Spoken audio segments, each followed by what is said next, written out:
Que dit de son côté le ministre du Travail? Alors, il a été interpellé il y a quelques semaines justement sur cette question à l'Assemblée nationale, sur la question de la mort au travail. Et voilà ce qu'il a dit. Sur la question des morts au travail, j'invite vraiment chacun à la mesure et je vais donner les chiffres tels qu'ils ressortent des études de la Direction générale du travail. Depuis 15 ans, je réitère, de manière continue, nous connaissons en moyenne dans notre pays 650 décès par an au travail. C'est un chiffre redoutablement stable depuis 15 ans qui n'a pas bougé depuis 2017, avant de rajouter tout de même que chaque mort est un mort de trop. Alors j'ai été regarder du coup les chiffres de la DARES, du ministère du Travail, et je vais essayer de faire une fourchette de 15 ans comme lui. 2005, 476 décès liés à des accidents du travail, c'est-à-dire sans prendre en compte les maladies ou professionnelles ni les accidents de travail. 535 en 2010, 790 en 2019.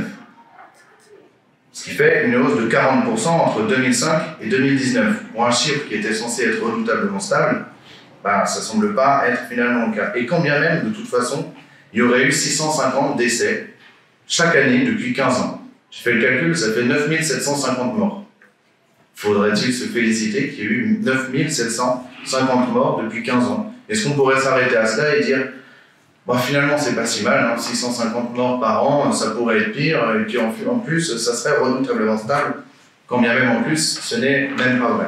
Donc on aurait eu sur la fourchette qu'il a choisie de 15 ans, autour de 10 000 morts si on en croit ce qu'il dit, mais ça semble visiblement pas l'inquiéter davantage que ça. Sans vouloir aller trop loin dans le détail sur les chiffres, on a tout de même en France un véritable problème dans la comptabilisation totale, on va dire, des morts au travail.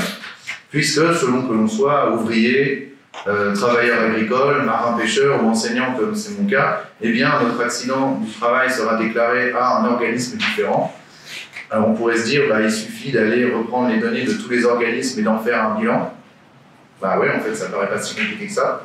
Mais, à ma connaissance, personne ne le fait. Pourquoi? J'en sais rien. Justement, sur l'année 2019, moi, j'ai essayé de voir ce qui ressort de ces données. La CPAM annonce 733 morts dans les salariés du secteur privé.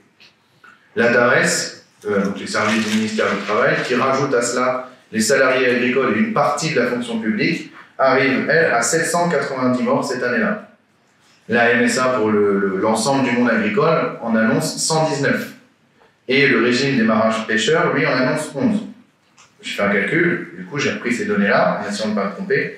Ça fait au moins 896 morts cette année-là.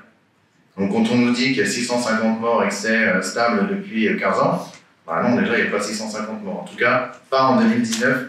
Si en plus à cela on ajoute les maladies professionnelles, une partie des suicides qui ne sont pas pris en compte, les accidents de trajet, on arrive plutôt à quelque chose comme 1300, 1400, je fais une fourchette assez large parce qu'au fait je n'ai pas le chiffre, 1500 morts qui seraient liés au travail. Et là, on voit qu'on est quand même dans une autre dimension que ces chiffres qu'on veut bien souvent nous mettre en avant. Mourir au travail, sérieusement. On en est encore là de la vision du monde du travail, se demandait Aurore Berger dans un tweet en mars 2019. Oui, du coup, on en est encore là.